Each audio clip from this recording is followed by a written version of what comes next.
Sports से जुड़ी किसी भी छोटी या बड़ी अपडेट के लिए सब्सक्राइब करें स्पोर्ट्स तक और साथ ही किसी भी नोटिफिकेशन को पाने के लिए बेल आइकन को दबाना ना भूलें।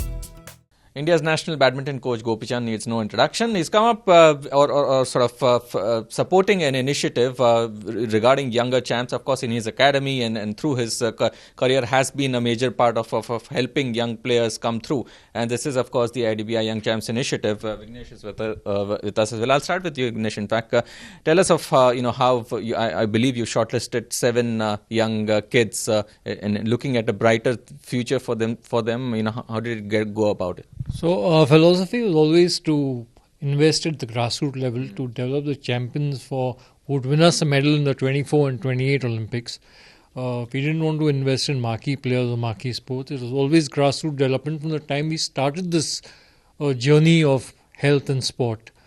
The young champs selection was a stringent, rigorous process which spanned over 12 months. We asked for video entries. And we got an overwhelming response. We got about 1,000 video entries from not only India but also places like Qatar and Dubai and Singapore. This was pruned down to 26, where they came down for a one-day training. It was further pruned down to 14, and the 14 went to 4 weeks of training, 2 weeks in winter and 2 weeks in summer. And then finally Gopi got that list down to 7. So that's how the 7 players were selected.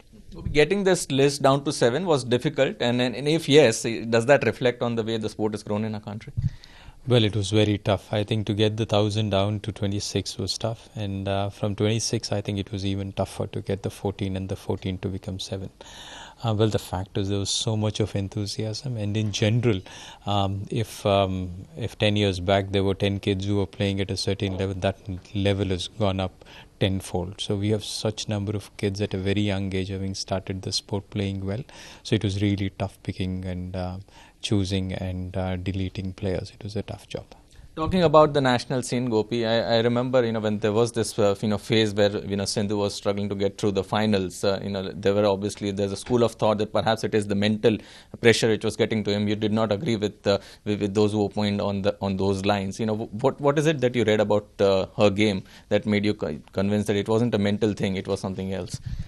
Well, I've known Sindhu long enough, and for a lot of time during 3 years back, they would say, so bronze. At the end of the day, she had a bronze at the Commonwealth, at the World Championships, at the Asian Games. So it's kind of had a lot of bronzes, and then people would say, how come she doesn't get to the finals? And then when she got to the finals, and there was a stage when she was consistently reaching the finals, and all I had to say was just wait, and the win will come. Because when I looked at it from a very analytical perspective, strictly, I think I could see reasons why she lost each of those finals. Some of the places where she was physically tired having got into the finals, some of the places where the opponents just played better than her, and or the conditions were tougher. I could see those reasons, and it didn't look for me as though it was mental. But having played the sport and having lost a few finals consistently, it was only natural that people would attribute those losses to the mental part and not looking at each of them individually. So I was looking at each one individually, and so I did not feel it was an issue with the mental aspect. And then the World Tour Finals victory happened. But it's a reality in sport. Sometimes losing to an opponent consistently or sometimes losing in the finals can play a part. Do you think she coped with that phase well? Well, I think to kind of insulate yourself from what people around you are talking is what is important. And from that perspective, I think I had to keep reinforcing that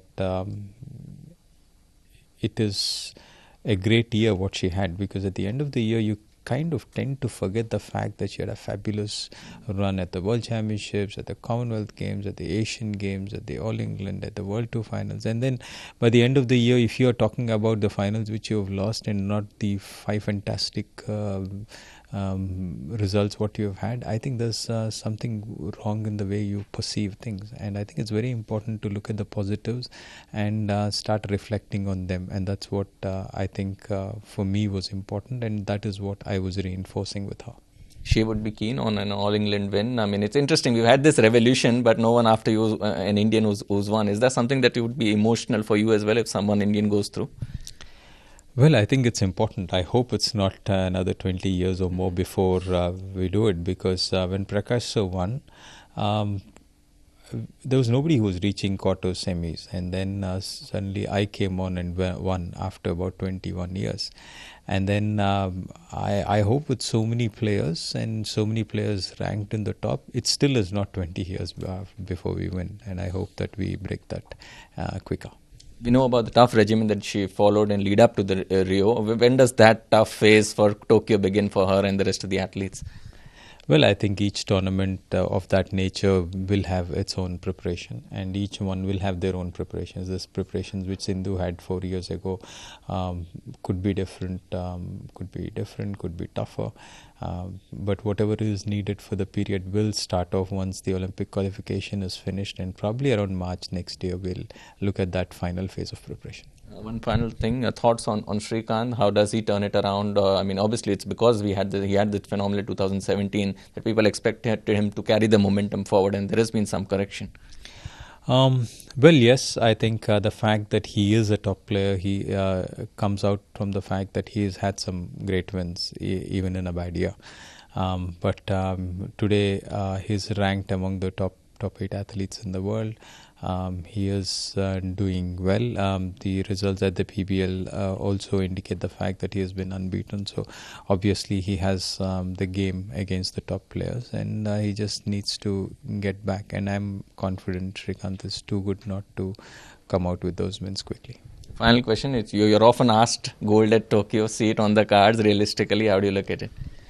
Well, I think there's definitely a possibility, and but there's a lot between now and Rio which needs to be done right, and I think the final preparations would also be very important.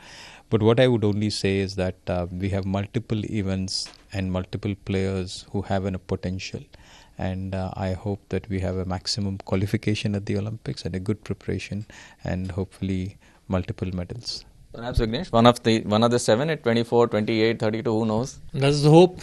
Nothing will do us more proud than that. Thanks for your time. Thank you.